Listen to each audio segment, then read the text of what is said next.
बोसोरारि जुथुम्मा बिनि गेवलां मेलाव बाहागो लाफैनो मोननानै आरो बेयाव लोब लोब बर' रायजो राजाफ्रा बाहागो लाफैदों। दुलाराय बर' फरायसा आफादनि जि मावनाय दांनाय बेखौ अनसायदों होनना जों फोथायनो हायो। मानो होनब्ला बे बाहागो लानायनि गेजेरजोंनो दुलाराय बर' फरायसा आफादनि मावनाय दांनाया आरोबाव गोगोम जायो। दुलाराय बर' फरायसा आफादनि मावनायनि हाबाफारिखौ आरोबाव मोजां रोखोमनि रिजलिउसन थांखिफोरखौ गथायनो हायो। आरो धेमाजि जिल्ला दुलाराय बर' फरायसा आफादा बे रोखोमनि खामानिफोरखौ मावदों।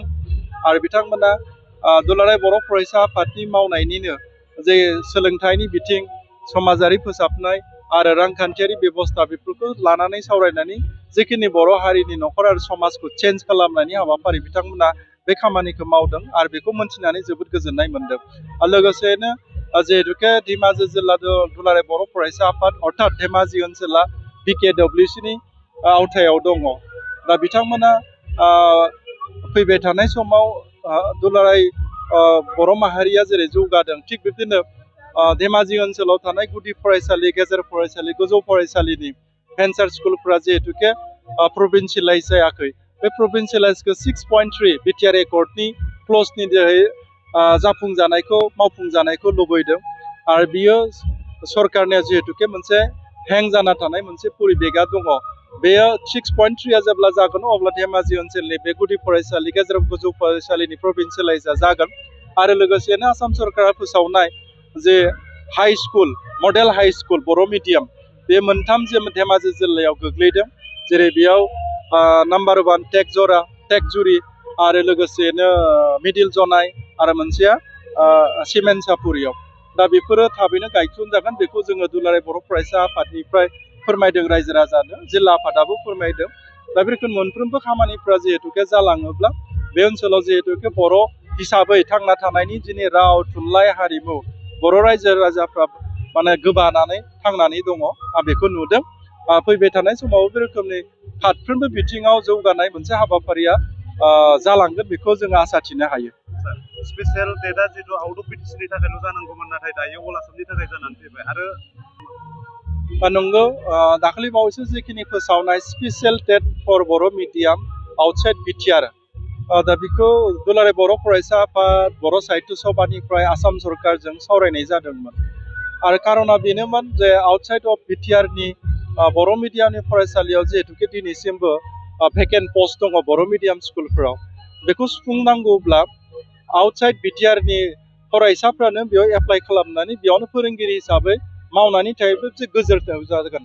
बेखौ लानानैनो जोंनिफ्राय दुलाराय बर' फरायसा आफादनिफ्राय आसाम सरकारखौ बुंनाय जादोंमोन। नाथाय एनाउन्समेन्टखौ नुनानै, फोरमायनायखौ नुनानै जोंबो माने दुलाराय बर' फरायसा आफादनिफ्राय मानगोनां आफादगिरि दिपेन बर'आ खावलायफिनदों, बेखौ रिमडिफाइ खालामफिननानै बोरैहाय हायो बेयाव मोननाय फोरोंगिरिफ्रा बै जायगायावनो थानानै बर' मिडियामखौ गोख्रों खालामनो हानाय परिबेखखौसो दानांगौ, बेखौ बुंफाफिननाय जादों।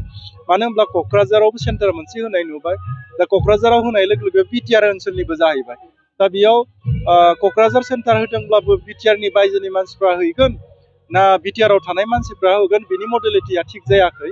दा बेखौ थाबैनो साननैसोनि गेजेरावनो सावरायगोन, बे बाथ्राफोरखौ दुलाराय बर' फरायसा आफादनि आफादगिरि आरो आसाम सरकारा बाथ्रा होदों। नाथाय बेयाव एप्लाइआबो सोलिबाय थादों। दा बेयो मडेलिटिया ओंखारफिनगोन, बेखौ जोङो फोरमायनो हायो।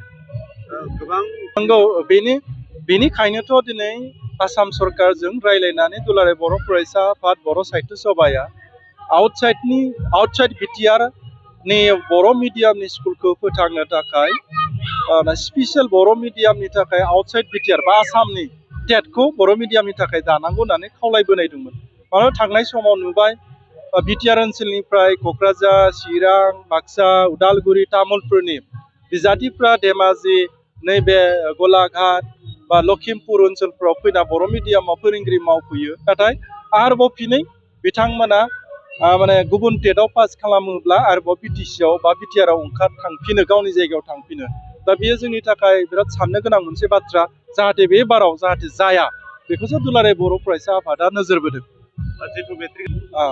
नंगौ, फैबाय थानाय जे 2026नि HSLC आनजाद आरो HS आनजादाव जाय बर' फरायसाफ्रा एग्जाम होगोन, मोजां रोखोमै जाहाथे पास खालामनानै मानसि मोजां माने गिदिर फरायनो हानाय परिबेगा जाहाथे जायो, आरो जाय फरायसाफ्रा दिनै क्लास 10 आरो 12आव फरायबाय थादों बिथांमोनखौ आङो दुलाराय बर' फरायसा आफादनिफ्राय बेस्ट विजेस जासिबाय जिबनाव साक्सेस खालामनो थाखाय नाजा फैबाय थानाय समाव जोंनि बर' हारिनि थाखाय सासे मोजां बिउरोक्रेट जाहाथे जानो हायो गावखौनो मानसि हिसाबै मुलुगाव फसंना दोननायाव फरायनायखौ सिगांग्रो खालामो बेखिनि बाथ्राखौ आङो बेस्ट विजेस जासिनानै साफ्रोमनिबो केन्डिडेटनि साक्सेसखौ आङो कामना खालामबाय